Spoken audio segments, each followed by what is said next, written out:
வரவேற்பதில் மகிழ்ச்சி அடைகிறேன். இன்று நமது நிறுவனத்திற்கு சிறப்பு விருந்தினராக வருகை தந்திருக்கும் திருமதி எல் கனகலட்சுமி அவர்களை வரவேற்பதில் மகிழ்ச்சி அடைகிறேன்.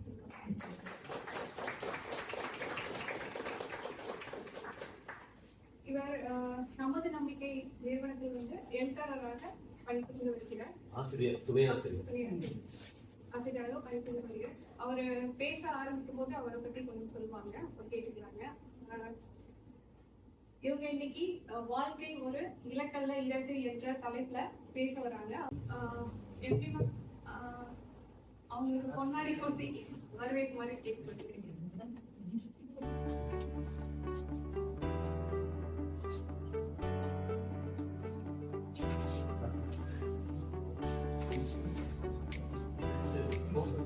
Vamos com o Murilo para cá.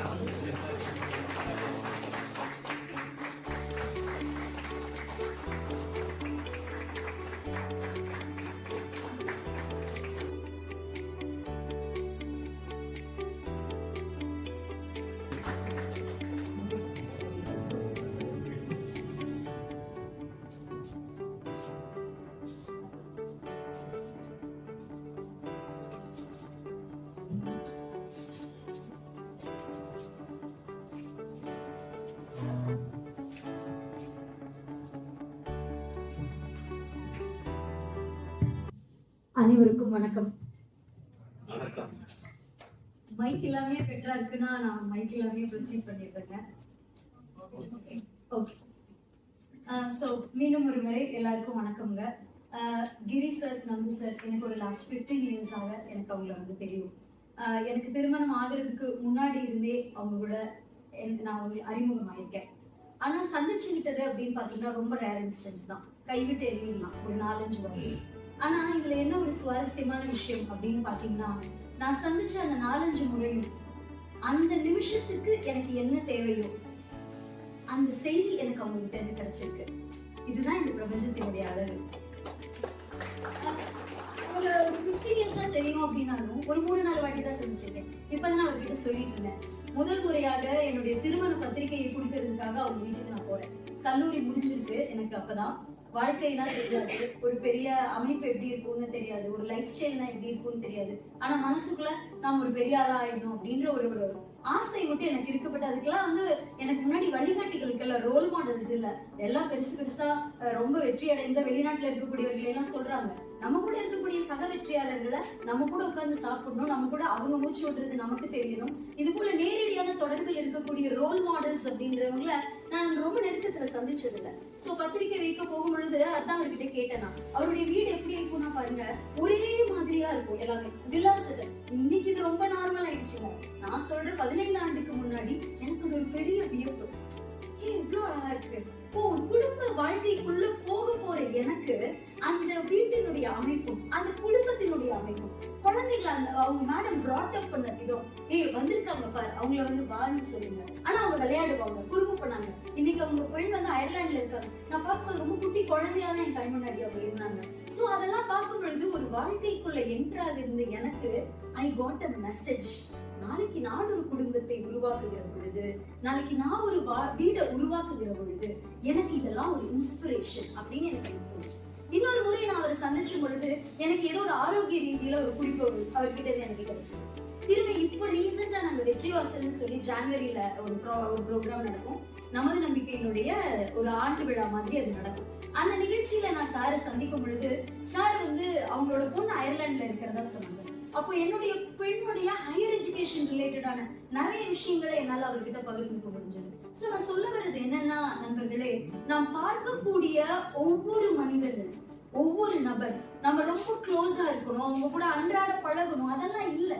வாழ்க்கை நமக்கு ஒருத்தரை அறிமுகப்படுத்துது அப்படின்னா இந்த வாழ்க்கை நமக்கு ஏதோ ஒரு செய்தியை ஏதோ ஒரு விதத்தில் சொல்றதுக்காகத்தான் நமக்கு அந்த மனிதர்களை நம்ம கிட்ட அனுப்புது அப்படின்றது என்னுடைய மனப்பூர்வமான நம்பிக்கை. அதை நான் உங்ககிட்டயும் கடத்த முயற்சி பண்றேன். இப்போ அடுத்தது பாத்தீங்கன்னா இந்த நிகழ்ச்சியினுடைய தலைப்பு வாழ்க்கை ஒரு இலக்கல்ல இறகு.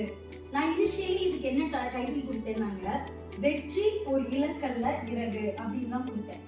பாருங்க, இந்த டைட்டில் கொடுத்த அப்புறம் நளினி எனக்கு மேடம் வந்து எனக்கு கூப்பிட்டாங்க. கூப்பிட்டுட்டு சொன்னாங்க, மேடம் இந்த தலைப்புல ஏதோ குறையுது அப்படின்றாங்க, நான் தான் ஏதோ தவறா குறிச்சுக்கிட்டேன்னு நினைக்கிறேன் அப்படின்னு என்கிட்ட சொன்னாங்க. நான் தலைப்பை அனுப்பிச்சது வாட்ஸ்அப்ல டைப் பண்ணி அனுப்பிச்சிருக்கேன். அவங்க தவறா குறிச்சுக்கிறதுக்கு வாய்ப்பே இல்லை. பாருங்க, தவறா ஏன்னா அதை ஸ்கிரீன்ஷாட் எடுத்து இவங்க தான் கொடுத்தாங்க சார்னு சொல்லலாம், அப்படியே ஃபார்வர்டு போட்டு ப்ரூவ் பண்ணலாம். நான் தான் கொடுத்தேன்றதுக்கு சகல சாட்சியங்கள் இருந்தாலும் அவங்க கிட்ட இருந்து வெளிப்பட்ட அந்த பண்பு பாருங்க, நான் தவறாக குறித்து கொண்டேன் அப்படின்னு நான் நினைக்கிறேன் அப்படின்னாங்க. நான் சொன்னேன், மேடம் நீங்க தவறா குறிக்கல, நான் தான் தவறா குறித்திருக்கேன். இது நளினியினுடைய தனிப்பட்ட பண்பா இல்ல இது இந்த நிறுவனத்தினுடைய கலாச்சாரமான்னு எனக்கு தெரியாது, ஆனால் இது மிக நிச்சயமாக பாராட்டிருக்கிறீங்க. நீங்க நினைக்கலாம், எங்க இந்த மாதிரி சின்ன சின்ன விஷயத்துக்கெல்லாமா பாராட்டிட்டு இருக்கீங்க? Yes, absolutely. இன்னைக்கு இப்படி ஒரு ஈவென்ட் நடக்கணும் அப்படின்னாங்க, ஏஐ மூலமா ஒரு ஈவெண்ட்டை நீங்க ரொம்ப அழகா ஒரு ஏஐ ஏஜென்ட்டை வச்சு ஆர்கிடெக்ட் பண்ணி ரொம்ப அழகா இதை ஆட்டோமேட் பண்ணிடலாம். என் கேலண்டரை பிளாக் பண்ணலாம், எனக்கு ஒரு டாக்ஸி என் வீட்டு வாட்ஸ்அப் பண்ணி கரெக்டா நிறுத்தலாம். Everything can be done through AI. ஆனால் இந்த பண்பு நீங்க ஏஐ கிட்ட சொல்லி தர முடியாது. அது டக்கு மூஞ்சில அடிச்ச மாதிரி சொல்லும், நீ தான் தப்பு பண்ண அப்படின்னு சொல்லும். மற்றவர்களை காயப்படுத்தாத அந்த குணம், அந்த எம்பதி, அந்த கம்பேஷன், மற்றவர்கள் சக மனிதர்கள் மீதான அந்த கருணை, இது எல்லாமே நமக்கு ரொம்ப எளிதில் வந்துடாது. இது ஏஐ கிட்ட இருந்து நமக்கு கிடைக்காது. என்னதான் நீங்க தலைகீழ நின்னாலும், என்னதான் க்ளவுடே வந்து எவ்வளவு பிளகின்ஸை ரிலீஸ் பண்ணாங்க, இந்த மாதிரி ஒரு பிளகின் அவனால ரிலீஸ் பண்ணவே முடியாது பாருங்க. சோ நாம இந்த மாதிரி சின்ன சின்ன நற்பண்புகள் எங்கெல்லாம் இருக்கோ அதை அங்கங்க அங்கீகரிக்க வேண்டியது ரொம்ப முக்கியமா இருக்கு. அது அங்கங்கே பாராட்ட வேண்டியது ரொம்ப முக்கியமா இருக்கு. அப்பதான் இது மாதிரியான நற்பண்புகளை நான் அடுத்த தலைமுறைக்கு கொண்டு போய் சேர்க்க முடியும், இல்லைங்களா? Nalini, I really appreciate. அப்போ உங்களுடையதெல்லாம் என்னுடையது. நான் தான் வந்து அந்த தலைப்பு கொடுத்தேன். ஆனா பாருங்க, இது ஓகே. இப்போ நான் ஒரு ஸ்பீக்கரா என் பிரச்சனையை சொல்றேன். எங்க வெற்றி ஒரு இலக்கல்ல இறகுன்றதுக்கும் வாழ்க்கை ஒரு இலக்கல்ல இறகுன்றதுக்கும் என்ன டிஃபரன்ஸ் இருக்கு? எதனால இவர் இப்படி சொன்னார்? இப்போ இந்த டாபிக் நான் ஒரு மணி நேரம் உங்ககிட்ட பேசணும்னா what is the difference that he found out, இல்லையா? அவருடைய அனுபவத்துல இதை திருத்தம் பண்றாரு அப்படின்னா என்னவா இருக்கும் அப்படின்னு நான் யோசிக்கணும், இல்லையா? இது என்னுடைய டாஸ்க், என்னுடைய சேலஞ்ச். அப்ப நான் யோசிக்கிறேங்க. இப்போ வெற்றி அப்படின்ற வார்த்தை ஒண்ணும் வேணாங்க. இப்போ வந்து லாஸ்ட் 4 நாளா பாத்தீங்கன்னா எப்படி இருக்கீங்க, சாப்பிட்டீங்களா அப்படிங்கிற நம்ம கேட்கிற இந்த உரையாடல்ல செய்தி பாத்தீங்களா இல்லையா? இப்ப நம்ம இங்க உட்கார்ந்துட்டு இருக்கிற நேரத்துல அவர் அனௌன்ஸ் பண்ணாரா இல்லையான்னு வேற தெரியல. எத்தனை பேருக்கு என்ன எங்க இருக்குன்னு நமக்கு தெரியல, இல்லைங்களா? What is happening around us அப்படின்றது வந்து ரொம்ப முக்கியமா இருக்கு. அப்போ இப்படிப்பட்ட ஒரு சூழ்நிலையில வெற்றின்ற ஒரு வார்த்தைக்கு நீங்க ஒரு சின்ன எக்ஸாம்பிள் சினாரியோ, ஒரு சாம்பிள் டெஸ்ட் மாதிரி எடுத்துக்கோங்க. பொலிட்டிக்கல் அப்படின்ற ஒரு ஃபீல்டுக்குள்ள வெற்றி அப்படின்ற ஒரு வார்த்தை ஒரு கட்சிக்கு சொல்லுது, நாங்கள் பெரும்பான்மையை பெற்றிருக்கிறோம், வெற்றி எங்களுடையது அப்படின்னு ஒரு கட்சி சொல்லுது.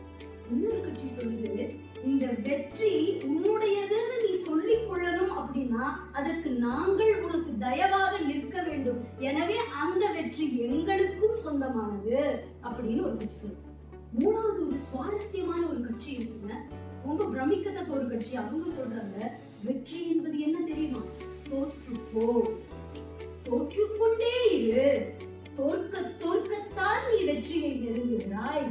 யார் ஒருவன் வெற்றியை வந்துட்டு ரொம்ப எளிதில் அடைஞ்சிடுறானோ அவன் பலவீனமானவன். யார் ஒருவன் வெற்றியை தோற்று தோற்று தோற்று பெறுகிறானோ அவன் வலிமையுள்ளவன், இல்லையா? அவன் சொல்றாருன்னா தோல்வி என்பது வெற்றியினுடைய தாய் அப்படின்னு டிக்ளேர் பண்றாரு. சோ பாருங்க, I just took a sample test. ஒரு சின்ன ஃபீல்டுல வெற்றி என்பதற்கான டெஃபினிஷன் இப்படி சிதறி கிடக்கும் பொழுது மத்த எவ்வளவு ஃபீல்ட்ஸ் இருக்கு இந்த உலகத்துல, எவ்வளவு தனி மனிதர்கள் நாம இருக்கோம். பாருங்க, இங்க வெற்றி என்பதற்கான வரையறை என்ன? ஒருத்தனுக்கு வெற்றி என்பது தான் எந்த செயலை செய்தாலும் அது மெட்டீரியலிஸ்டிக்கா பணத்துல போய் முடியணும், அப்பதான் அவனுக்கு அது வெற்றி. இன்னொருத்தன் இருக்கான், இன்னொரு கேட்டகரி பீப்புள், அவங்களுக்கு எப்படின்னா வெற்றி என்பது ஆனா இல்லைங்க, குடும்பத்துல அமைதி இருந்தா இன்னொரு செட் ஆஃப் பீப்புள் இருக்காங்க, சரி எங்களுக்கு எதுவுமே வேணாங்க, உடல் ஆரோக்கியம் கொடுத்தா போதும், இந்த உலகத்துல எல்லாத்தையும் நாங்க சாதிச்சிடுவோம், ஆனா எனக்கு உடல் ஆரோக்கியம் வேணும், இது என்னுடைய வெற்றி, இல்லைங்களா? இன்னும் இதை நீங்க அப்படியே சிம்பிளிஃபை பண்ணிட்டே போங்க. கடைநிலையில நம்ம படிக்காத நம்ம கூட இருக்கிற சக மனிதர்கள், நம்ம காய்கறி விற்கிறவரு, ஏதாவது விற்கிறவருக்கு அப்படி இல்லையா, எங்க வீட்டுல எனக்கு சொந்த வீடே இல்லைங்க, கிட்டத்தட்ட ஒரு 30-40 வருஷம் ஆச்சு, எனக்குன்னு ஒரு சொந்த வீடு வேணும். பாருங்க, அவருடைய வாழ்நாள் வெற்றியினுடைய டெஃபினிஷன் அப்படின்றது ஒரு சொந்த வீடு, சொந்த வீட்டுக்கான கனவு. அப்போ வெற்றி என்கிற அந்த வார்த்தையினுடைய பிரமாண்டம் மனிதருக்கு மனிதர் மாறுகிறது இல்லைங்களா? வெற்றி என்பதனுடைய அந்த அர்த்தம் மனிதருக்கு மனிதர் வேறுபடுகிறது. வெற்றி என்கிற வார்த்தையினுடைய ஆழம் மனிதருக்கு மனிதர் மாற்றம் அடைகிறது அப்படின்னு சொல்லும் பொழுது இந்த வெற்றியில் இலக்கல்ல இறகு அப்படின்னு நான் சொல்வது நம்பலாம். அந்த வகையில நான் ஒப்புக்கொள்கிறேன், வாழ்க்கை ஒரு இலக்கல்ல இறகுன்னு ஒரு வகையில் நாம் இதை சொல்லலாம். சரிங்க, வாழ்க்கையை இலக்கு இல்ல அப்படின்னு சொல்லிட்டோம் அப்படின்னா இலக்குன்னா என்னன்னு எனக்கு தெரிஞ்சுக்கணும், right? When I say my life is not an ambition or goal, I need to know what is good. Need to know what is good. நான் ரொம்ப சிம்பிளா உங்ககிட்ட கேட்கிறேன். இப்போ இத நாம பேசும் பொழுதே உங்க மனசுல 1000 எண்ணங்கள், so many, ஒரு 50-40 பேர் இருக்கோம் அப்படின்னா இதுல ஒரு 80% தான் இங்க பிசிக்கலாகவும் மென்டலாகவும் பிரசன்டா இருக்குல்ல. I agree, இது human nature. 20% of the people you are physically present, mentally absent ஆக இருக்கக்கூடிய அத்தனை வாய்ப்புகளும் இப்போ இந்த ஹால்ல இருக்கு. நமக்குள்ள ஆயிரக்கணக்கான இல்ல லட்சக்கணக்கான எண்ணங்கள் ஓடிட்டு இருக்கு. நமக்கு முன்னாடி இருக்கக்கூடிய ஆன்மீக குருக்கள் நமக்கு சொல்வது கூட இந்த ஸ்டில்னஸ் பிராக்டிஸ் பண்ணுங்க அப்படின்றதுதான். பட் அது வேற விஷயம். பட் அகைன் கம்மிங் ஹியர், இந்த எண்ணங்கள்ல எது இலக்கு எது ஆசை அப்படின்னு நமக்கு பிரிக்க தெரியுமா? நான் உங்ககிட்ட ஒரு கொஸ்டின் கேட்கிறேன். நான் என்ன எழுத்தாளர் அப்படின்னு எழுதி அறிமுகப்படுத்தினாங்க. எனக்கு நான் கடந்த ஆண்டு எழுதின புத்தகத்திற்கு ஒரு விருது வாங்கணும்னு ஒரு எண்ணம், எனக்குள்ள ஒரு எண்ணம். இது ஆசையா இலக்கா? நீங்க சொல்லுங்க. ஒரு புத்தகம் எழுதியிருக்கேன், அந்த புத்தகத்துக்கு நான் விருது வாங்கணும்னு எனக்குள்ள ஒரு எண்ணம். இந்த எண்ணம் ஆசையா இலக்கா? Okay,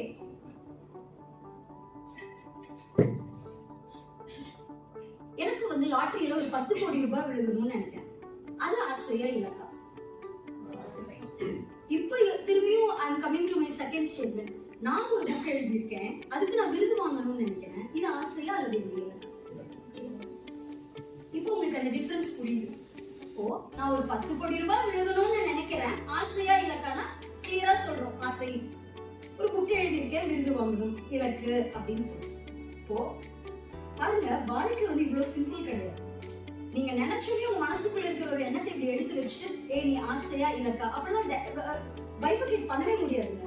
most of the times ஆசை இலக்காகவும் இலக்கு ஆசையாகவும் கன்ஃபியூஸ் ஆகக்கூடிய பல வாய்ப்புகள் நம்ம முன்னாடி இருக்கு. ஆனா இப்ப நான் உங்க முன்னாடி ஒரு 2 ஸ்டேட்மெண்ட் கொடுத்தேன், இதை ஆசையணும் இதை இலக்கணும் அப்படின்னு நீங்க சொல்றீங்க அப்படின்னா எந்த அடிப்படையில உங்களால இதை பிரிக்க முடியுது அப்படின்னு கேட்கிறேன். I given 2 statements. லாட்டரி விழுகணும்னு நினைக்கிறேன், நீங்க சொன்னீங்க ஆசை. ஒரு விருது வாங்கணும் அப்படின்னு நான் நினைக்கிறேன், இது இலக்கு. எந்த அடிப்படையில இதை நீங்க பிரிச்சீங்க அப்படின்னு கேட்கிறேன். ஏதாவது ஒரு தமிழோடு இருக்கும் இல்லையா?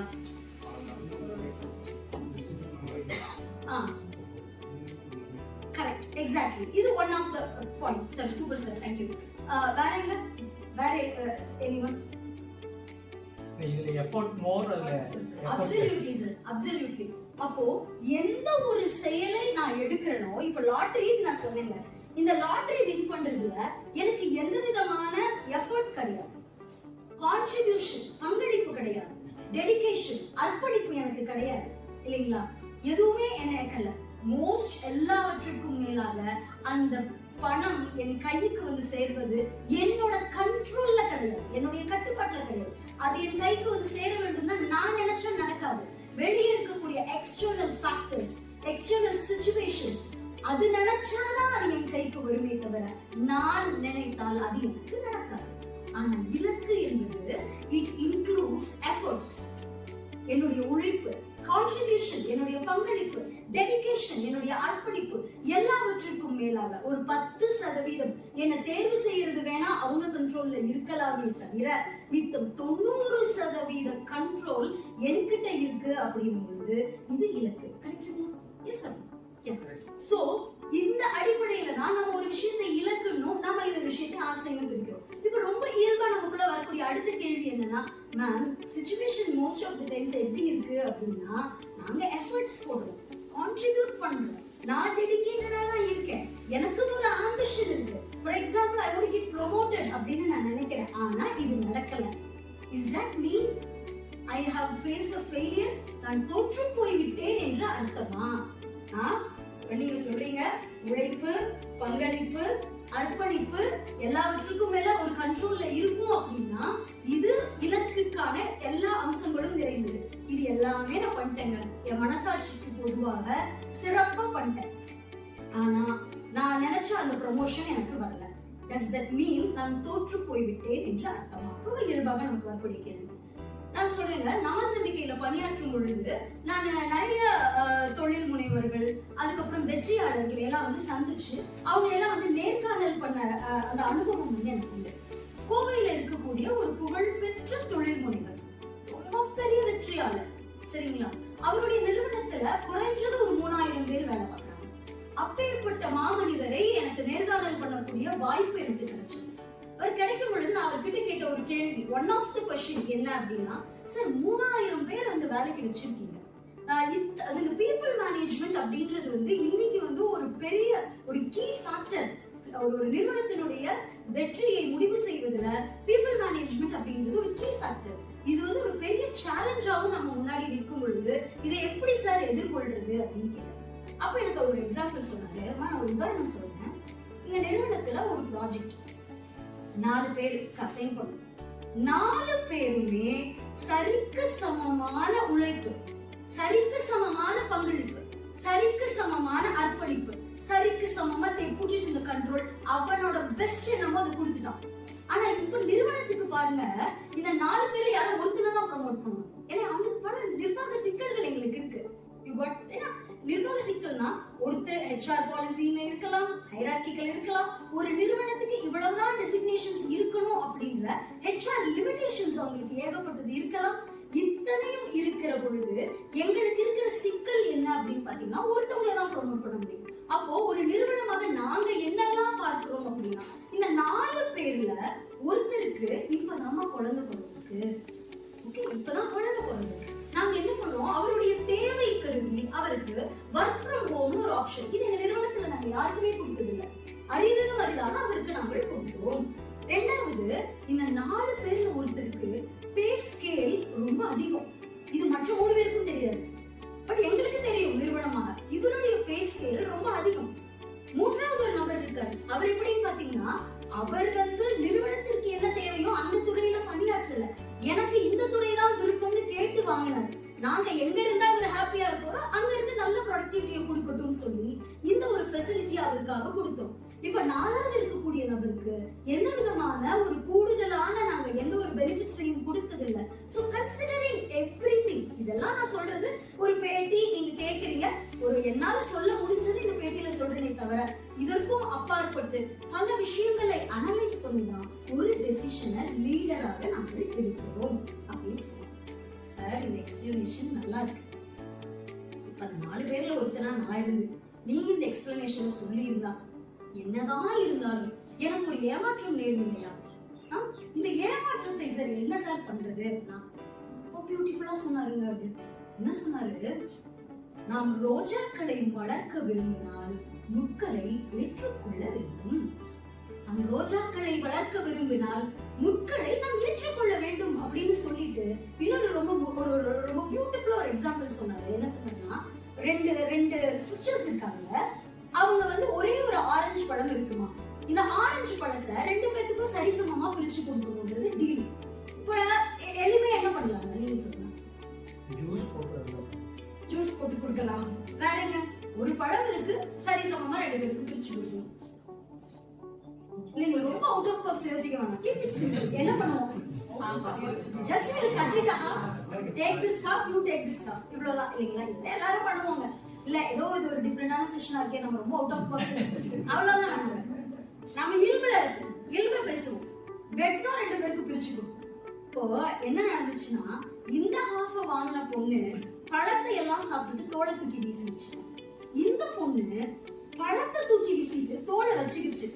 இதுக்கு நான் உங்களுக்கு எக்ஸ்பிரஷன் கொடுக்க தேவையில்லை, பட் இதுக்கு கொடுக்கணும்.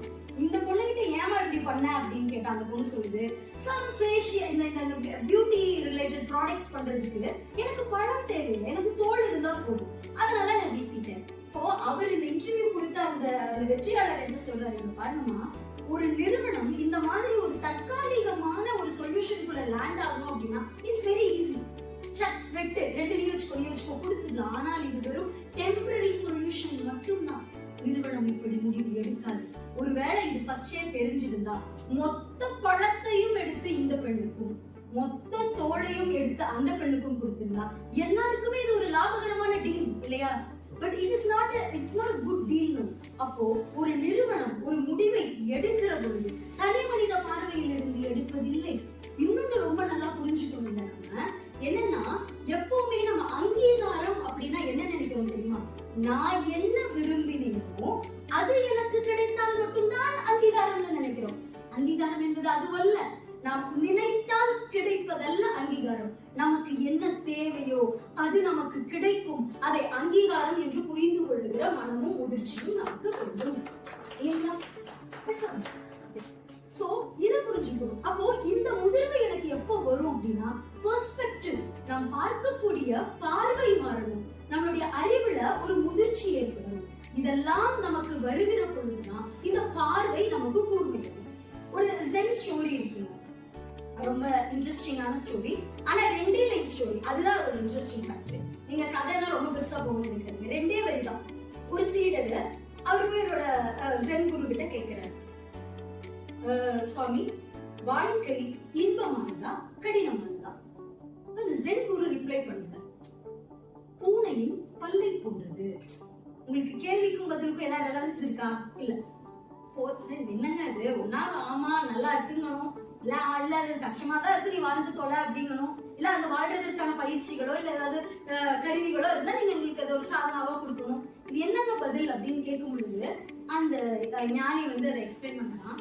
பாருங்க, பூனை அதனுடைய குட்டியை பல்லை பிடித்து தூக்குகிற பொழுது நீ பார்த்தேன்னு வச்சுக்கோங்க, வாழ்க்கை இன்பமானது.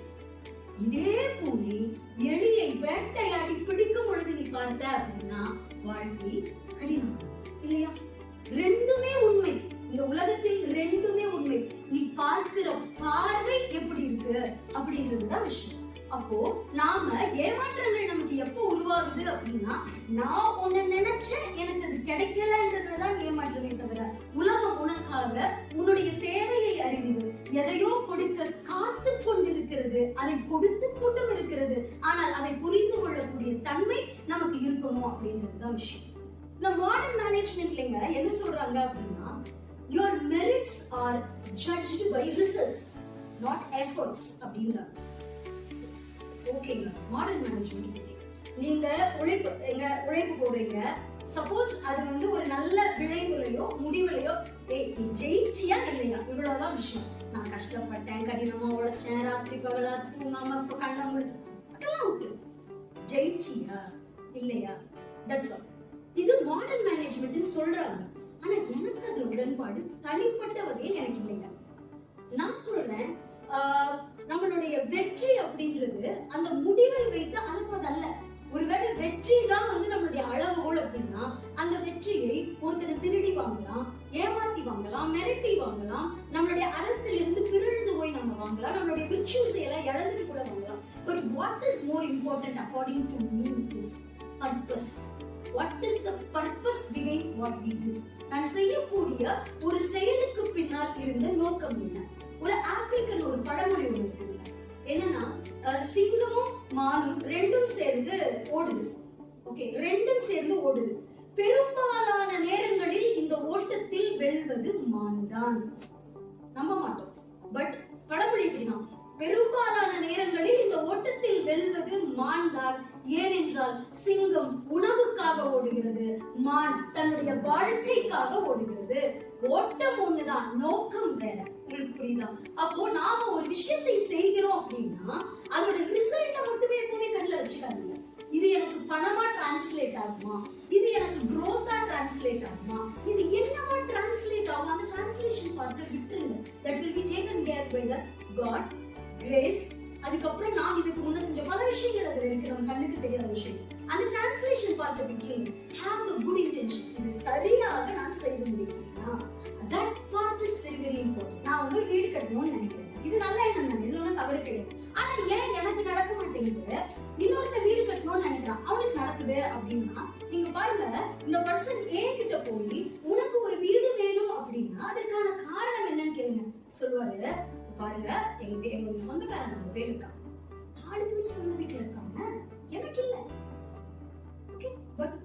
ஆனா இதே பர்சன் பி கிட்ட வந்து எதுக்கு உங்களுக்கு சொந்த வீடு வேணும், என் குடும்பத்தினுடைய பாதுகாப்புக்கு என்ன சொல்லுங்க.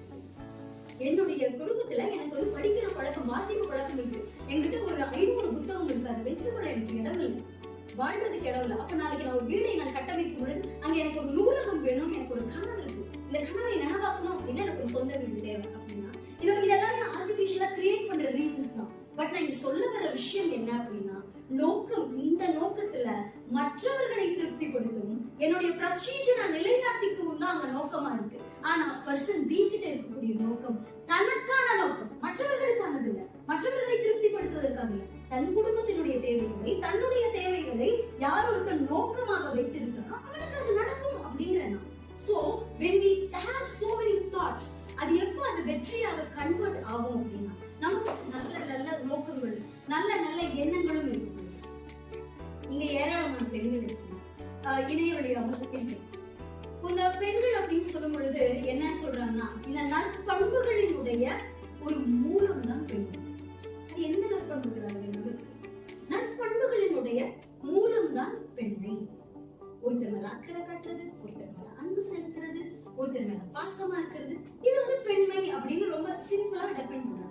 இப்போ ரீசன்ட் டைம்ஸ்ல பெண் அப்படின்னு சொன்னாவே நம்ம அதிகமாக கேள்விப்படக்கூடிய வார்த்தை என்ன வருதுன்னா, women empowerment அப்படின்னு சொல்றோம், empowered women அப்படின்னு சொல்றோம். இந்த பாருங்க, empowered women அப்படின்றது ஜெயந்தி மேம் சொல்லுவாங்க இந்த விஷயங்கள்லாம். empowered women அப்படின்றது வந்து நான் வளர்ச்சி அடைந்த பெண்மணின்னு அர்த்தம். ஆனா இது பெண்மைக்கான தன்மையே இல்லை. பெண்மைக்கான தன்மை என்ன தெரியுமா? empowering women அப்படின்றதுதான்.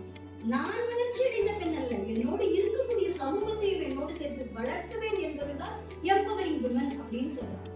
ஆணுக்கு பெண் நிகரென கொள்வதால் அறிவில் ஓடி பையன் கிடைக்கும், கூணும் நல்லறத்தோடு இங்கு பெண்ணிற்கு போகிறது தாய் சக்தி, நானும் அச்சம் நாய் இருக்க வேண்டும். இதெல்லாம் நம்ம கேட்டுக்கோங்க, நமக்கு நிறைய தெரியும், பாருங்க எல்லாம் சொல்லிட்டாருலாம். பட் இது அதற்காலத்துல அன்னைக்கு ஆண் பெண் சமமாக இல்ல, இது சரி, இன்னைக்கு ஏறி வந்துட்டு நம்ம சமம் ஆயிட்டோம் இல்லையா, நம்ம சமம் ஆயிட்டோம் இல்லையா. அப்போ இப்ப நமக்கு என்ன தேவை அப்படின்னா கம்பேஷன் அப்படின்றது ரொம்ப தேவை. இப்ப அதிகமா நம்ம பெண்களுக்குள் மனதுல ஓடுவது எல்லாமே காம்படிஷன் தான். There is a word, competition and compassion should go hand in hand அப்படின்னு ஒரு வாக்கியம் இருக்கு. அதாவது போட்டியும் கருணையும் ரெண்டும் கைகோர்த்து நடந்தால்தான் அது வெற்றி அப்படின்னு சொல்றோம். இன்னைக்கு இருக்கக்கூடிய ஒரு துரித உலகத்துல நான் ஜெயிக்கணும் ஜெயிக்கணும், ஆண்டவரை நான் எப்படி காட்டுறேன் பாரு, அப்படி அப்படி இப்படியே நம்ம சொல்றதை காட்டிலும் இப்ப பாருங்க, நம்மளுடைய தலைவர்கள் எல்லாம் வந்து இது நீங்க அதிகம் கேட்டுட்டீங்க, ஒரு வீட்டுல ஒரு ஆண் வளர்ந்தா அவன் மட்டும்தான் படிப்பான், படிச்சான்னா அவன் மட்டும்தான் படிப்பான். அதுவே ஒரு வீட்டுல ஒரு பெண் படிச்சாங்க அப்படின்னா மொத்த குடும்பமும் படிச்சாங்க. இதெல்லாம் நம்ம நிறைய கேட்டுருக்கோம். இதெல்லாம் சொல்லுவது என்ன அப்படின்னா, பெண்ணினுடைய தன்மை அப்படின்றது அவளுடைய தனி மனித வளர்ச்சி அல்ல. அங்க ஒரு பெண் வளர்ந்தால் அவளை சுற்றி இருக்கக்கூடிய சமூகம் வளரும், அவளை சுற்றி இருக்கக்கூடிய குடும்பம் வளரும், அவளை சுற்றி இருக்கக்கூடிய நிர்வாகம் வளரும், நிறுவனம் வளரும், எல்லாமே வளரும். இதுதான் பெண்மைக்கான ஒரு தன்மை அப்படின்னு நம்ம வந்து சொல்லியிருக்காங்க. அப்போ நீங்க இந்த உசைன் போல்ட்டோட வீடியோஸ் எல்லாம் நீங்க பார்த்துக்கலாம். அதுல ஒரு வீடியோ வந்து ரொம்ப ஃபேமஸான வீடியோ என்னன்னா, அவர் ஓடிட்டே இருப்பாரு இந்த ட்ராக்ல, கூட ஓடி வர ஒருத்தர் தடுக்கி விழுந்துருவார். ட்ராக்ல ஓடுறதுக்கு இவர் விழுந்தா இவரு தூக்கி விடணும்னு அவசியம் இல்லை, அது வாலண்டியர்ஸ் பாத்துக்குவாங்க, இல்ல கோஆர்டினேட்டர்ஸ் பாத்துக்குவாங்க. But this man will stop for a moment, இப்படி எடுத்து விட்டுட்டு ஓகே திரும்பி ஓட ஆரம்பிப்பாங்க ட்ராக்ல. So this is what called as competition and compassion should go hand in hand. நமக்கு கிடைக்கக்கூடிய ஒரு ஒரு வெற்றியுமே ஒரு மனிதனுடைய தோல்வியில் இருந்து தான் நமக்கு கிடைக்குது. No doubt, no doubt.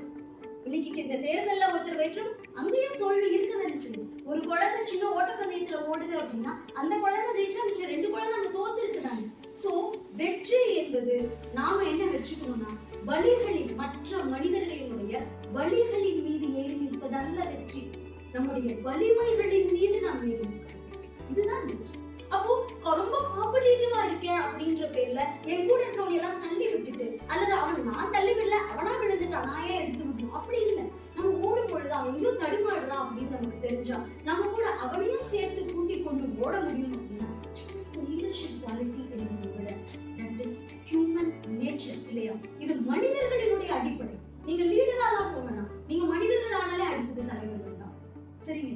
So அப்போ when we are talking about all these things, இந்த நற்பண்புகளை எல்லாம் வளர்த்துக் கொள்ள வேண்டிய தேவை இருக்கு. நம்ம இந்த பெண்கள் பற்றி பேசும்போது ஒரே ஒரு சின்ன விஷயம் அப்படின்னு சொல்லி அந்த பெண்களுக்கான நான் சொல்ல வந்த மெசேஜ் பண்ணிருக்கேன்.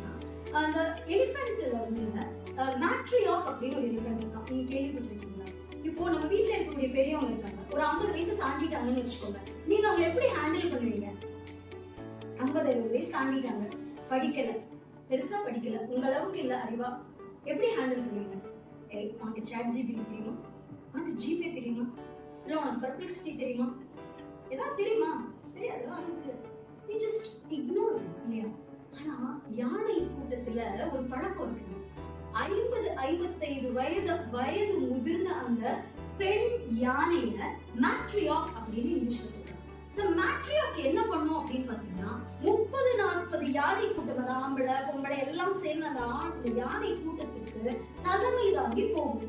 என்னன்னா இது 50 ஆண்டு காலத்துல பஞ்சம் வந்தப்போ எங்க உணவு கிடைச்சது, வறட்சி வந்தப்போ எங்க தண்ணீர் கிடைச்சது, நமக்கு ஒரு சிக்கல் மனிதர்களால் நேர்ந்த பொழுது நாம் எங்க போய் ஒளிச்சுக்கணும், இப்படி எல்லா பாதுகாப்பு தகவல்களும் அதுக்கு தெரியும். அது அந்த மொத்த கூட்டத்திற்கும் வழிகாட்டும். அது மட்டும் இல்லைங்க, இன்னொரு பியூட்டிஃபுல்லா பண்ணுமா, என்ன பண்ணுனா இப்போ புதுசா போட்ட குட்டின்னு வச்சுக்கோங்க, அது ஃபர்ஸ்ட் நிக்கணும், அந்த குட்டிக்கு பக்கத்துல அவங்க அம்மா இருக்கணும், அவங்க அம்மா கூட அந்த அப்பா இருக்கணும், அந்த ஃபேமிலி ஃபர்ஸ்ட் சர்க்கிள்ல இருக்கணும். செகண்ட் சர்க்கிள்ல யார் நிக்கணும்? இப்போ ரொம்ப குறும்பு பண்ற குட்டி யானைகளா இருக்கும்ல, அதெல்லாம் சர்க்கிள் விட்டு வெளியே நிறுத்தி இருக்கணும். இப்படி டிசைன் ஆர்கிடெக்ட் டிசைன் சொல்லுவாங்க பார்த்திருக்கீங்களா? சோ அந்த டிசைனை வரையறது முதற்கொண்டு அந்த பெண் யானை தான். அத்தனையும் செஞ்சுட்டு தன்னுடைய வாழ்நாள் முடிகிற பொழுது அந்த யானை கேள்வி நாலேஜ் டிரான்ஸ்ஃபர் கொடுக்கணும் அப்படின்னு சொல்றாங்க. பாருங்க, ஒரு பெண்மையினுடைய தன்மை அப்படின்றது தன்னிடத்தில் இருக்கக்கூடிய அறிவை பகிர்ந்து கொடுக்கிறது, தன்னிடத்தில் இருக்கக்கூடிய அன்பை பகிர்ந்து கொடுக்கிறது, தன்னிடத்தில் இருக்கக்கூடிய கருணையை பகிர்ந்து கொடுக்கிறது. இது இயற்கை ஒவ்வொரு உயிரினங்களின் வழியாகவும் நமக்கு சொல்லிக் கொடுத்து கொண்டே இருக்கக்கூடிய ஒரு பாடம் இல்லைங்களா? சோ நாம எப்பெல்லாம் நம்ம ஒரு இயங்குகிறோமோ அப்பெல்லாம் நமக்குள்ள இந்த கருணை இருக்கணும் அப்படின்றத நாம வந்து எப்பவுமே நம்ம மனசுல வச்சிருக்க வேண்டியது ரொம்ப அவசியமா இருக்கு. இதுல ரொம்ப முக்கியமான ஒரு பாயிண்ட் என்ன அப்படின்னா, கல்வின்றது இட்ஸ் நாட் டிகிரின்றாங்க. What is that? It is facing the challenge. எப்படி நீங்க இந்த சவால்களை, அதுதான் அந்த மேட்ரியார்க் நமக்கு கற்றுக் கொடுக்கக்கூடிய பாடம். மேட்ரியார்க் கிட்ட கல்வி இல்லை, ஆனா தன்னை சுற்றி இருக்கக்கூடிய சவால்களை எப்படி எதிர்கொள்வது அப்படின்ற அந்த அறிவு இருக்கு. That is called as education அப்படின்னு சொல்றாங்க. அந்த எஜுகேஷனை நீங்க அடுத்த தலைமுறைக்கு கொடுங்க. அப்போ இன்னைக்கு பிரச்சனைகள் இல்லாத ஒரு வாழ்க்கை கிடையவே கிடையாது. சார் வந்து வெற்றிவாசலுக்கு வந்தப்போ இந்த பாயிண்ட் கேட்டிருப்பாங்க. பாரதி கிருஷ்ணகுமார் சார் சொன்னது நான் அன்னைக்கே என்னுடைய டைரி எடுத்து குறிச்சு வச்சேன். 2 வரி தான் சொன்னேன். அந்த 2 வரியை 1.5 மணி நேரம் ஸ்பீச்சா கொடுத்தேன். அது சொன்ன அந்த 2 வரி என்ன தெரியுமா? துன்பங்கள் தானே உருவாகும், இன்பங்களை நாம் தான் நிகழ்த்த வேண்டும் அப்படின்னு சொல்றாங்க. நீங்க கஷ்டப்படவே வேணாங்க. உங்களுக்கு ஒரு பிரச்சனை உருவாகணும், உங்களுக்கு ஒரு துன்பம் உருவாகணும்னா எந்த எஃபர்ட்ஸும் போடாதீங்க. லாட்டரி டிக்கெட் மாதிரி அதுவா. பட் இன்பத்தை நீங்கள் முனைந்து நிகழ்த்த வேண்டும். எஃபர்ட்ஸ் போடணுங்க. have to put lot of efforts to bring out a joy from the pain அப்படின்னு அவர் சொல்றாரு. அப்போ யோசிச்சு பார்த்தா துன்பங்கள் தானே நிகழும்னா மகாபாரதத்துல ஒரு சின்ன ஒரு சீன் இருக்கு. என்னன்னா மகாபாரதத்துல பாத்தீங்கன்னா தூது பேசுறதுக்காக கிருஷ்ணன் இருப்பாரு. தூதெல்லாம் பேசிட்டு வெளியே போயிடுவார். இப்ப நம்ம வீட்டுல எல்லாம் பாருங்க, நமக்கு வந்து ஒரு ஃபேமிலி மெம்பர், நாம முன்னாடி சிரிச்சுப்போம், பின்னாடி நமக்கு ஒரு காவல், அந்த மாதிரி ஒருத்தர் நம்ம வீட்டுக்கு வந்தாரு. இப்போ அவர் வந்துட்டு வெளியே போனா உடனே நம்ம இன்டர்னல் காசிப் பண்ணுவோம் தெரியுமா? நம்ம வீட்டுக்கு அது உடனே பண்ண மாட்டோம். யாரும் சின்ன பொடிசையோ யாராவது we will ensure it. He left. It's good time to gossip. Our ensure பண்ணிட்டு we'll start the gossip இல்லைங்களா? சோ அதே மாதிரி தூது பேசி முடிச்சுட்டு கிருஷ்ணர் வெளியே போனார். துரியோதனுக்கு இவர் கிளம்பி போயிட்டாரா அப்படின்றத என்ஷூர் பண்ணணும். வீடு அந்த அரண்மனையுடைய அந்த மாளிகையோட அந்த பால்கனி மாதிரி அந்த இடத்துல இருந்து பார்க்கறாரு. கிருஷ்ணர் போயிட்டு இருக்காரு. பையன் அஸ்வத்தாமன் அப்படி வரல. கிருஷ்ணர் எவ்வளவு பெரிய king இல்லையா? எவ்வளவு பெரிய ஒரு மேதை என்ன பண்றாரு? அவருக்கு தெரியும் துரியோதனன் பாக்குறான்றதும் தெரியும், இங்க அஸ்வத்தாமன் வரான்றதும் தெரியும். இவர் என்ன பண்றாரா, பாவம் அங்க வரும்போதே இந்த மோதிரம் இருக்கு இல்லையா, இதை கழட்டி விட்டுருவாங்க. இது போட்டது 2 பேருமே பார்க்கல. போட்டனே அவன் வந்து என்னடா கிருஷ்ணரோட மோதிரம் கீழே கிடக்குது, எடுத்து கொடுத்துருந்தான். இப்படி எடுத்து கொடுக்க போகும்போது கிருஷ்ணர் என்ன பண்ணிருக்காரு, மோதிரம் வாங்கின மாதிரி அந்த கையில இப்படி பிடிச்சிக்கிட்டாரு. மோதிரம் கலெக்ட் சொன்னா இல்லைங்க, மோதிரம் கீழே விழுந்தது. ஆமா கீழே விழுந்தது, தேங்க்யூ எல்லாம் செய்யலாம்ட்டு. அப்புறம் என்னன்றாரு, பேசிக்கிட்டே ஒரே மேகமூட்டமா இருக்கு, மழை வரும் போல இல்ல அஸ்வத்தாமா அப்படிங்கும்போது அஸ்வத்தாமன் மேல பார்த்துட்டு ஆமாங்க கிருஷ்ணா இதோ மழை வரும்தான் போல அப்படின்னு. இதுதாங்க சீன் பாருங்க. இது தூரத்துல இருந்து துரியோதனன் இவனுக்கு இவங்களுக்குள்ள நடந்த கான்வர்சேஷன் எதுவும் தெரியாது. இந்த கொரியன் படம் சப்டைட்டில் இல்லாம பார்த்தா நமக்கு ஒரு நிலைமை வரும் பார்த்தீங்களா, நமக்கு எது வசதியோ நாம கூட ஃபீல் பண்ணிடுவோம். நமக்கு தெரியாது, சப்டைட்டில் போட்டாதான் என்ன பேசுறோம் நமக்கு தெரியும். இவருக்கு சிச்சுவேஷன் அப்படிதான் தெரியல. இவர் என்ன நினைச்சுக்கிட்டாரு, இவர் எழுதின வசனம் இருக்கு என்ன அப்படின்னா, கிருஷ்ணா இந்த மண் சாட்சியாக இந்த பின் சாட்சியாக சத்தியம் செய்து கொடுக்கிறேன். துன்பங்கள் நானே உருவாகும், துன்பத்தை நாம் தான் நிகழ்கிறோம். துரியோதனன் துன்பத்தில் ஆழ்கிறான். துரியோதனனுக்கு ஸ்ட்ரெஸ் ஆகுது. நீங்க இன்னைக்கு சூழல் எல்லா வேர்டுமே டிப்ரெஷன், ஸ்ட்ரெஸ், ஓவர் திங்கிங் உடம்புக்காக ஒரு ஆர்டிகிளே எழுதுவாங்க. நாங்க நமது நம்பிக்கையில ஆர்டிகிள் பேரே இதுதான், ஓவர் திங்கிங் உடம்புக்காக. என்ன இன்னைக்கு இருக்கவங்களுக்கு இவ்வளவு பிரச்சனை இருக்கு, ஃபேனை பார்க்கணும் விழுந்துருமோ மண்டையில, போன் சார்ஜ்ல போகணும். நேற்று தான் ஒரு ரீல்ஸ் பார்த்தோம், சார்ஜ்ல போட்டா போன் வெடிக்கும்னா நான் வேற நைட் ஃபுல்லா போட்டேன், போன் வெடிச்சிருப்போம். நைட்டு கிராஷ் வேற இப்பதான் நடந்தது. நான் வேற வெளியில ஸ்ட்ரீட் ஃபிளைட்ல போறேன், வீட்டுக்கு நான் தான் ஒரே ஆளு வேற, ஏதாவது ஆயிடுமோ. ஓவர் திங்கிங் துரியோதனுக்கும் நடந்தது, நமக்கும் நடக்குது, இது எல்லாருக்குமே நடக்கும். அப்போ துன்பங்கள் தானே நிகழ்கின்றன, இன்பத்தை நாம் நிகழ்த்த வேண்டி இருக்கிறது இல்லையா? This is the power of negativity அப்படின்னு சொல்றாங்க. Last 2-3 points ஓட adjust பண்ணணும். So this நம்ம பேசக்கூடிய வார்த்தை, நம்ம யோசிக்கக்கூடிய எண்ணங்களுக்கு இதுக்குதான் ரொம்ப சக்தி இருக்கு அப்படின்னு சொல்றாங்க. ஒரு ப்ரொஃபசர் ஒருத்தர் இந்த மாதிரி எல்லாரும் நிறைஞ்சிருக்கக்கூடிய ஒரு ஸ்டூடெண்ட் ஹால்ல என்ன பண்றாரு அப்படின்னு பாத்தீங்கன்னா, எல்லாருக்கும் ஒரு கொஸ்டின் பேப்பர் டிஸ்ட்ரிபியூட் பண்றாரு. அதுல ஒரே ஒரு கேள்விதான் இருக்கு. அந்த மாணவர்கள் வந்து அந்த ஒரு கேள்விக்கு ஆன்சர் எழுதுனா போதும். இந்த மாதிரி வந்து ஒரு பியூர் A4 ஷீட் கற்பனை பண்ணிருக்காங்க. பியூர் A4 ஷீட், அந்த A4 ஷீட்ல நடுவில் ஒரு டாட் வச்சு எல்லாருக்கும் டிஸ்ட்ரிபியூட் பண்றாரு. டிஸ்ட்ரிபியூட் பண்ணிட்டு ஒரே ஒரு கொஸ்டின், என்ன கொஸ்டின் அப்படின்னா, இந்த பேப்பரில் இந்த காகிதத்தில் நீங்கள் எதை பார்த்தீர்களோ எழுதுங்கள். இவ்வளவுதான் கொஸ்டின். 199 பேர் என்ன எழுதியிருக்காங்க, என்ன எழுதியிருக்காங்க? சொன்ன மாதிரி அவுட் ஆஃப் பாக்ஸ் திங்கிங் வேணுங்க. நம்ம இயல்பா பேசுவோம், நம்ம என்ன எழுதுவோம், புள்ளி தெரியுது. அதுதான் ஆல்மோஸ்ட் கரெக்ட் ஆன்சரும் கூட. புள்ளி ஏதாவது கருப்பு புள்ளி தெரியுது. இது எல்லாத்தையும் வாங்கி படிச்சு பார்த்துட்டு ப்ரொஃபசர் திரும்பி எல்லாத்தையும் கேட்டாங்க. பாருங்க, ஒரு காகிதம் கொடுத்தோம், ஒரு புள்ளி இருக்கு, உங்ககிட்ட என்ன கேட்டோம், இந்த காகிதத்தில் உங்களுக்கு என்ன தெரியுது எழுதுங்கள் அப்படின்னு சொல்லி. பறந்து விரிந்து விஸ்தாரமாக இருக்கக்கூடிய இந்த காகிதத்தில் கண்ணுக்கு தெரியாத அந்த கரும்புள்ளி உங்கள் கண்களுக்கு தெரிகிறது. பறந்து விரிந்து அப்படியே விஸ்தார பிரமாண்டமா இருக்கக்கூடிய இந்த வெள்ளை நிறம் ஏன் உங்கள் கண்களுக்கு தெரியவில்லை அப்படின்னு கேட்கிறோம். இது ஒரு மைண்ட் அவேக்கனிங்கான ஒரு தாட் தான். So this is the power of negativity. துன்பங்கள் உருவாகிக்கிட்டே இருக்கு. நாம தான் எச்சரிக்கையாக நம் நோக்கத்தை, நம் எண்ணத்தை சரியாக வைத்திருக்க வேண்டிய தேவை இருக்கு. ஒண்ணும் இல்ல, நீங்க வந்து உங்களுக்கு ஒரு ப்ராஜெக்ட் அசைன் பண்ணிருக்காங்க, இரவு பகலா உழைச்சிருக்கீங்க, அந்த ப்ராஜெக்ட் ஏதோ அவார்டா என்னமோ வாங்கிச்சு, எல்லாமே கற்பனை கதையை தான் வச்சுக்கோமே. இப்ப நீங்க வின் பண்ணிட்டீங்க, உங்களை அப்படியே மொத்த ஹாலும் சேர்ந்து நின்று இன்னைக்கு வந்து உங்களை வந்து பாராட்ட போகும் ஈவெண்ட் வந்து நடக்க போகுது. நீங்க என்ன பண்றீங்க, ஒரு ஹேர் கட் பண்ணிட்டு புதுசாக உள்ள வரீங்க. உள்ள வரும்போது செக்யூரிட்டி நான் உங்களுக்கு ரொம்ப பழக்கம்னு வச்சுக்கோங்க, பழக்கமா தான் இருப்பாரு. என்ன இப்படி போயிட்டு ஹேர் கட் பண்றீங்க, நல்லாவே இல்லை, புரிஞ்சுதுங்களா? அவருக்கு அடுத்தது உங்க ஃப்ரெண்ட் யாராவது, என்னப்பா என்னடா இது விளங்கவே இல்லையடா, ஏன்டா, முடிஞ்சது.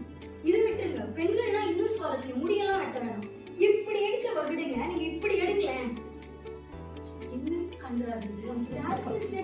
முடிச்சதுன்னா அந்த ப்ராஜெக்டோட மொத்த லீடும் நீங்க தான். இன்னைக்கு வந்து உங்களுக்கு 1 lakh கேஷ் பிரைஸ் எல்லாமே நடக்க போகுது. மொத்த ஆடு உட்கார்ந்து இருக்கு, உங்க பேர் சொல்லி எந்திரிங்க அப்படின்னு சொன்னா நீங்க எந்திர எந்திரிச்சு நிற்கும் பொழுது உங்களுடைய உள்மனம் உங்ககிட்ட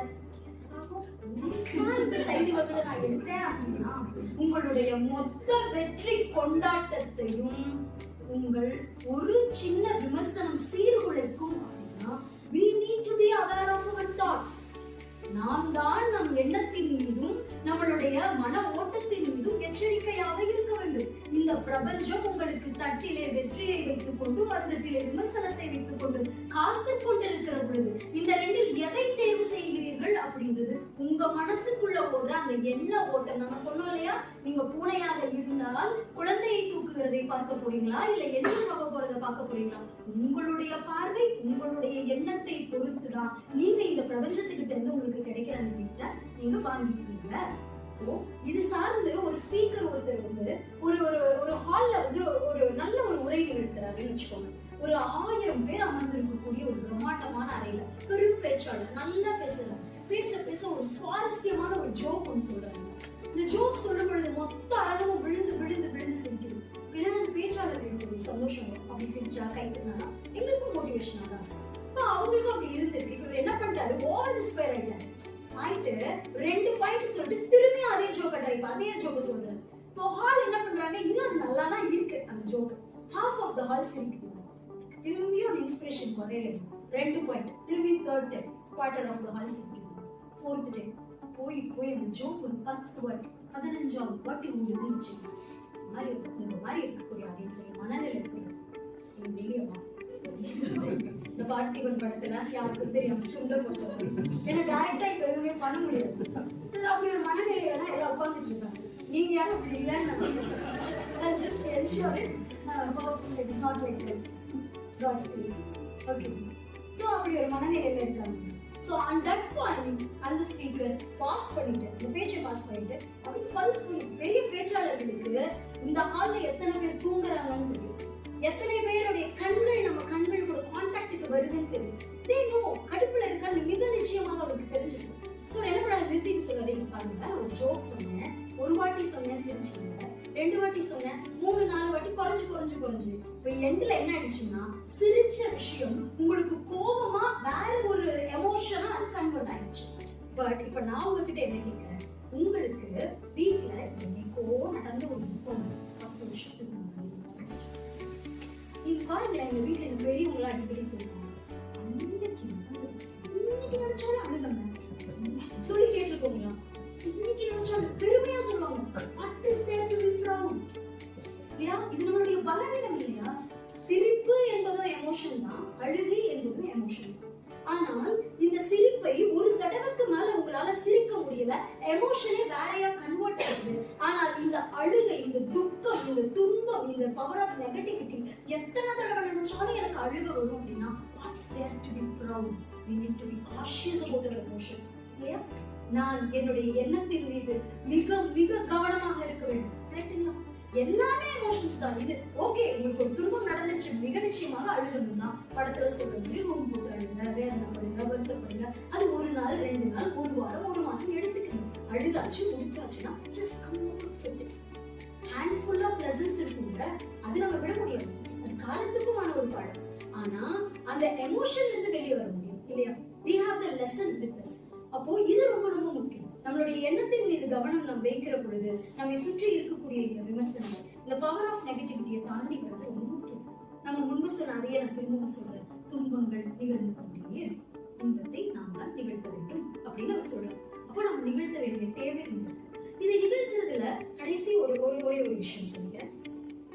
நமக்கு ஒரு டிஸ்ட்ராக்ஷன் இருக்கு, நிறைய டிஸ்ட்ராக்ஷன்ஸ் இருக்கு. ரொம்ப முக்கியமா இது சைட்டா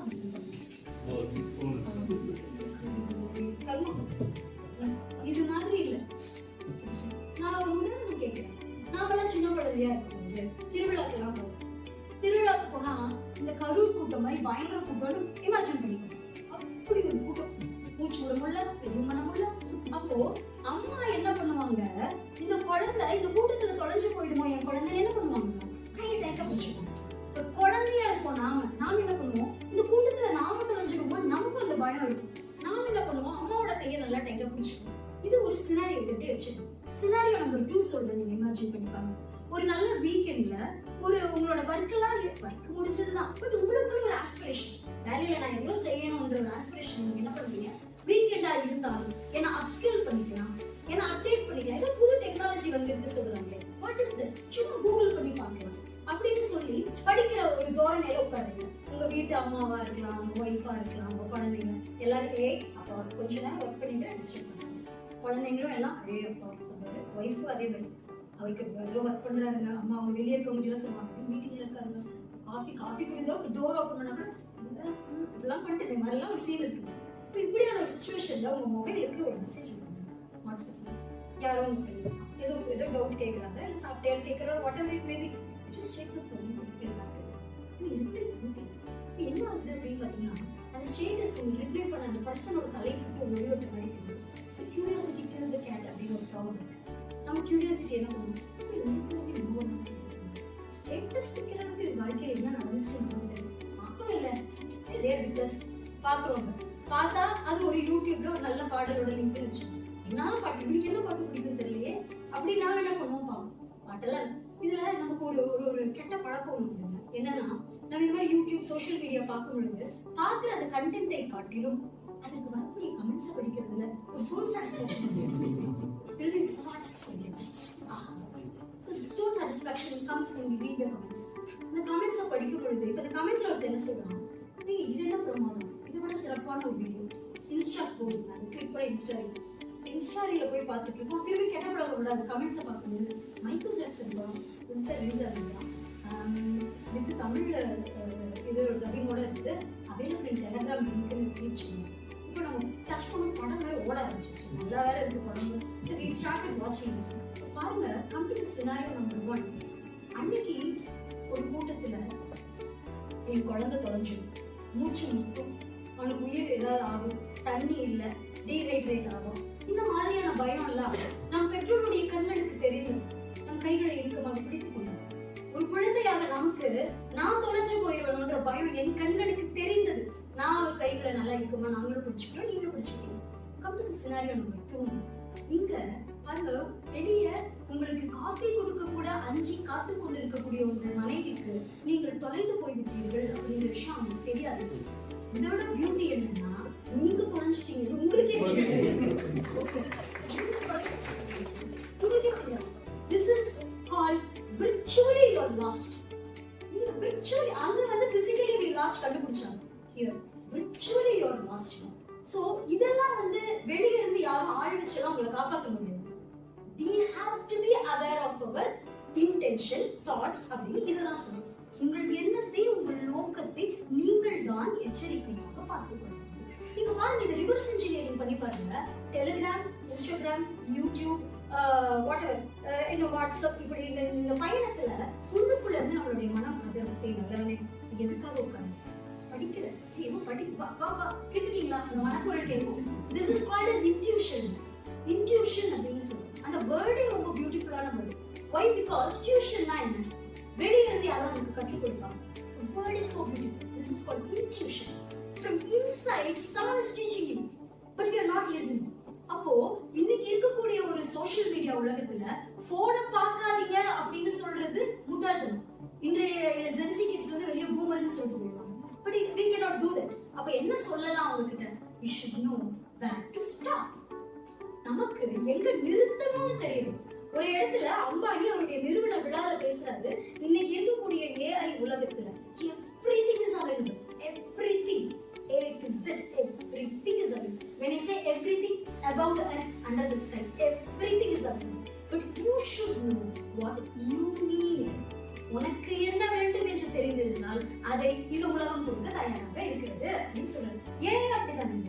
இப்போ இந்த ஒரு டெசிக்னேஷன் கூகுள்ல இருக்குங்க, that is called as prompt engineering.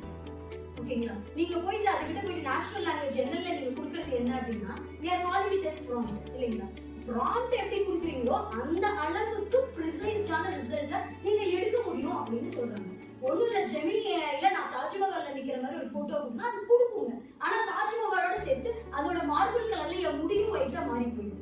அப்போ அதுகிட்ட சொல்லணும், don't touch my face, don't touch my hair, இல்லைங்களா? ப்ராம்ப்ட் கொடுக்கணும். அப்போ எனக்கு என்ன வேண்டும் அப்படின்னு தெரிஞ்சிருந்தா இந்த உலகம், இந்த ஏஐ இந்த பிரபஞ்சமும் ஏஐக்கும் ஒரு டிஃபரன்ஸும் இல்லை. உங்களுக்கு என்ன வேண்டும் என்று தெரிந்திருந்தால், உங்களுக்கு என்ன தேவை என்று தெரிந்திருந்தால், உங்களுடைய நோக்கம் சரியானதாக இருந்தால், உங்கள் எண்ணத்தை சரியாக உங்களுக்கு வெளிப்படுத்திருந்தால், ஏஐ மட்டுமல்ல இந்த பிரபஞ்சமும் உங்களுக்காக கொடுக்க காத்து கொண்டிருக்கிறது.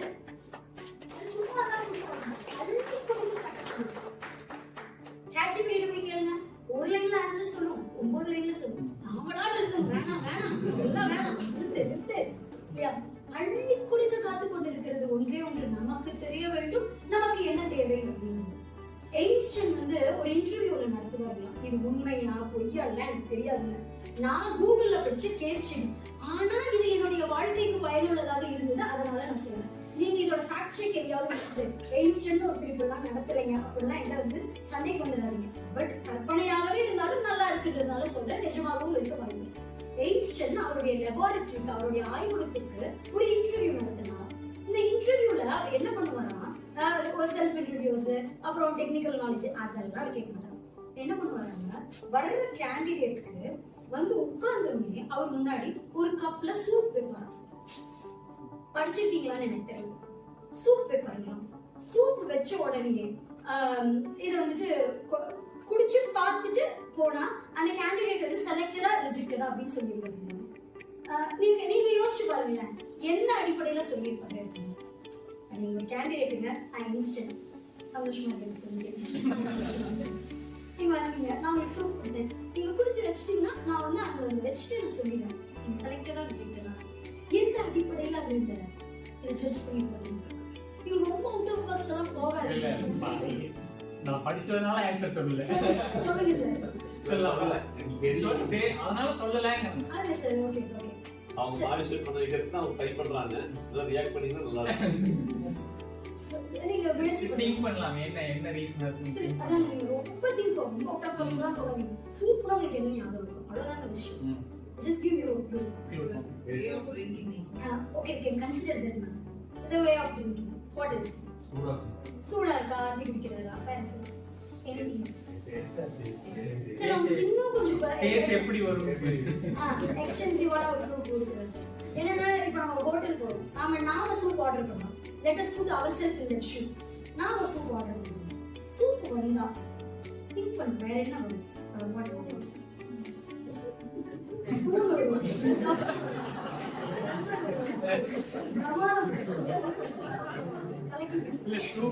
சூப் கப்பலதான் வரும் சொல்லாம ஸ்பூன் வரும். சூப் கூட ஒரு குடுப்பானுங்க.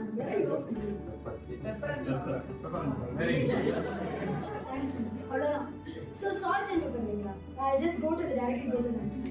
முடியல. So என்னன்னா அவர் என்ன பண்ணுவாருங்களாமா, அவர் சொல்றாரு சூப் வருது. நமக்குள்ள இருக்கிற நிறைய பேருக்கு இருக்க ஹேபிட் என்னன்னா, சூப் வந்துருச்சு அப்படின்னாலே சால்ட்டே பெரிய அதோட தலையை நல்லா கவுத்து போட்டு கலக்கி குடிச்சிடுவாங்க. நாம இப்படி பண்ணோம்னா இன்ஸ்டன்ட் அவங்க ரிஜெக்ட் பண்ணிருக்காரு. பிகாஸ் அவர் என்ன எக்ஸ்பெக்ட் பண்றாருன்னா, since he is recruiting the person for the laboratory, ஒரு சின்ன கெமிக்கல் ரியாக்ஷன் கூட என்ன பெரிய விளைவுகளையும் ஏற்படுத்தலாம், ஒரு ஒரு ரிசல்ட்டுடைய மாற்றத்திற்கு காரணமா இருக்கலாம் அப்படின்றது ஒரு விஷயத்தை ஆட் பண்ணும்போது எந்த அளவுக்கு நமக்குள்ள அந்த ஒரு சென்சிட்டிவிட்டி இருக்கு. குடிச்சு பார்த்தா தானே இதுக்குள்ள உப்பு கம்மியா காரம் கம்மியா எது கம்மியா அதை எந்த அளவுக்கு போடணும்னு தெரியும். சோ இந்த அடிப்படையில அவர் செலக்ட் பண்ணாரு. இது ஓகேங்க. சோ இதுக்கும் இங்கேயும் என்னங்க மாட்டை கொண்டு வந்து எந்த மரத்துலங்க கட்ட போறீங்க அப்படின்னு நினைச்சீங்கன்னா, அதுக்கு அந்த கேஸ் ஸ்டடியிலேயே அவர் கீழே என்ன எழுதியிருக்காருன்னா, இது கேஸ் ஸ்டடி பத்தி நமக்கு உணர்த்தக்கூடிய செய்தி என்ன அப்படின்னா, இது வெறும் சூப்புக்கும் எயின்ஸ்டைனுடைய லெபார்டரிக்குமான விஷயம் அல்ல, நம்மளுடைய வாழ்க்கைக்குமே இது ஏற்புடையதான ஒரு விஷயம் என்னன்னு பார்த்தீங்கன்னா, நாம ஒரு லைஃபை அனுபவிக்கிறது. இது எனக்குள்ள என்ன இல்ல, ஏன்கிட்ட போய் எதை வேணா கேட்கலாம்னு சொல்றேன். எதை கேட்போம்? எப்போ என்கிட்ட என்ன இல்லன்னு தெரியுதோ அதை ஃபர்ஸ்ட் நான் ஐடென்டிஃபை பண்ணாதான் போய் கேட்கவே முடியும். எனக்கு ஒரு கிளைண்ட் பிரசன்டேஷன் இருக்கு, அவன் எங்க ஜப்பானோ அமெரிக்காவோ இருக்கான், ஸ்லாங் புரியாது, ஆக்சென்ட் புரியாது, ஆக்சென்ட் ட்ரைனிங் எனக்கு வேணும். என்னோட ரொம்ப ரீஜனல் ஸ்லாங்கா இருக்கு என்னோட ஸ்லாங், கொஞ்சம் எனக்கு ஆக்சென்ட் ட்ரைன். அப்போ என்னுடைய பலவீனம் இங்க இருக்கு அப்படின்னு தெரிஞ்சாதானே ஏஐ கிட்ட போய் ப்ளீஸ் இது ஆக்சென்ட் ட்ரைனிங் பிளான்னா அவன் ஒரு 4 நாளைக்கு அவர் பிளான் கொடுக்கும். அப்போ என்ன வேணும்னு தெரியணும்னா ஃபர்ஸ்ட் என்கிட்ட என்ன இல்லை அப்படின்னு தெரியும். This is what ancient theory teaching us. First என்ன நம்ம அனலைஸ் பண்ணணும். எப்படி அவ ஸ்கூப் அனலைஸ் பண்ணணும் எக்ஸ்பெக்ட் பண்ணணும். Same way we need to analyze ourselves. நம்மள அனலைஸ் பண்ணணும். உள்ள என்ன இல்ல அப்படின்னு தெரியணும். என்ன இல்ல அப்படின்றத கண்டுபிடிச்சதுக்கு அப்புறமா நம்மளுடைய பலவீனம் என்னன்னு தெரிஞ்சதுக்கு அப்புறமா இதை பலப்படுத்துவது எப்படி அப்படின்றதுல நம்ம செயல்படணும். நம்ம செயல்படுகிற பொழுது நம்மளுடைய நோக்கமும் எண்ணமும் இந்த சமூகத்திற்கான நல்லது, நம்ம குடும்பத்திற்கான நல்லதாக இருக்கணும். நோக்கம் சரியாக இருக்கும் பொழுது உடனே ரிசல்ட் கிடைக்குமானா அது நமக்கு தெரியாது. அது பிரபஞ்சத்தினுடைய கையில இருக்கு. எய்தர் நமக்கு ரிசல்ட் கிடைக்கும், இல்ல ஒரு நல்ல பாடம் கிடைக்கும். ஒன்னே ஒண்ணு நம்ம தெரிஞ்சுக்கணும், நாம நினைப்பது கிடைப்பதுதான் வெற்றி என்ற மனோபாவத்திலிருந்து வெளியே நமக்கு என்ன தேவையோ அது நமக்கு கிடைத்துக் கொண்டிருக்கிறது என்பதை உணர்வதுதான் வெற்றி அப்படின்னு சொல்லுவாங்க. இந்த எண்ணத்துக்குதான் வள்ளலார் வந்து ரொம்ப அழகா சொல்லுவாரு, எவ்வுயிர் எப்படி எண்ணின அவ்வுயிருக்கு அப்படி அழித்தருள் அருட்பெருஞ்சோதி அப்படின்ற வள்ளலார். இதைதான் பூமியில் இருப்பதும் வானத்தில் பிறப்பதும் அவரவர் எண்ணங்களே. பாரதியார் சொல்றார், பெரிதினம் பெரிதுகள். எல்லாரும் சொல்றது ஒண்ணுதான், எண்ணத்தை சுத்தமாக நியாயமாக நேர்மையாகவே உனக்கு எது தேவையோ, ஆனா அது உனக்கு தேவைன்னா உங்களுக்கு தெரியும். தட் இஸ் உங்களுக்கு என்ன கிடைச்சிட்டு இருக்கோ அது உங்களுக்கு தேவைன்னா உங்களுக்கு கிடைச்சிட்டு இருக்கு. நீங்க நினைச்சதுதான் நடக்கலையே தவிர உங்களுக்கு எது தேவையோ அது உங்களுக்கு நிகழ்ந்து கொண்டுதான் இருக்கிறது என்பதை நம்புங்கள். So to conclude this, I want to say, ஒன்றும் இல்லைங்களா, பள்ளத்தில் நின்று கொண்டு வானத்தை பார்க்கிறவங்களுக்கு இருக்கிற தூரம் வேற. அதுவே உங்கள் வீட்டின் முற்றத்தில் இருந்து கொண்டு வானத்தை பார்க்கிறவங்களுடைய தூரம் வேற. ஒரு குழந்தை அப்பாவுடைய தோல்ல உட்கார்ந்துட்டு இருக்குன்னா அந்த குழந்தைக்குரிய கண்களுக்கும் வானத்திற்குமான தூரம் வேற. ஒருத்தர் தென்னை மரத்துல பனை மரத்துல உச்சியில உட்கார்ந்துட்டு பாக்குறாங்க, அந்த தூரம் வேற. நிலாவுல ஒருத்தர் இருக்கானா பார்க்கிற தூரம் வேற. வானம் அங்கேயே தான் இருக்கு. வானம் அங்கேயே தான் இருக்கு. நம்முடைய பார்க்கிற தூரம் நம் எண்ணத்தினுடைய அடிப்படையில் மாறிக்கொண்டே இருக்கும். நெருங்கி நெருங்கி நெருங்கி வெற்றி வாழ்க்கைக்கும் போகணும் அப்படின்னா நம்மளுடைய எண்ணங்களை சரியாக master your thoughts. So by that way you can master your mind. When you master your mind, you can master your life. When you master your life, you can master your destiny. This is what does விதியை. So வாழ்க்கை ஒரு இலக்கல்ல அப்படின்னு சொல்லுவாங்க. இலக்குன்னா என்னங்க? Just having one single point. கூகுள்ல map போடுங்க பாருங்க, location இலக்கு, ஏன் destination. Just taking to one point. வாழ்க்கை ஒரு இலக்கல்ல. உங்கள் எண்ணமும் சிந்தனையும் உங்களுடைய மனசினுடைய நோக்கமும் சரியாக இருக்குமே ஒரு இறகை நீங்கள் சுமந்து கொண்டு எத்தனை டெஸ்டினேஷனுக்கு வேணாலும் போலாங்க. ஸோ வாழ்க்கை ஒரு இலக்கல்ல இறகு. எனக்கு இப்படி ஒரு நல்ல ஆப்பர்ச்சுனிட்டியை ஏற்படுத்தி கொடுத்துருக்கு சார், ரொம்ப ரொம்ப நன்றி. Thank you thank you.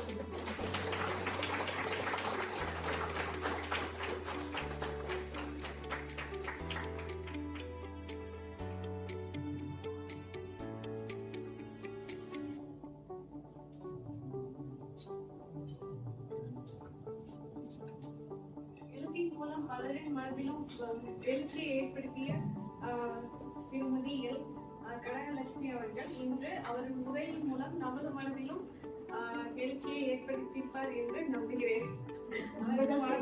நன்றி தெரிவித்துக் கொள்கிறேன். நமது நிறுவனத்தின் சார்பாக நன்றி.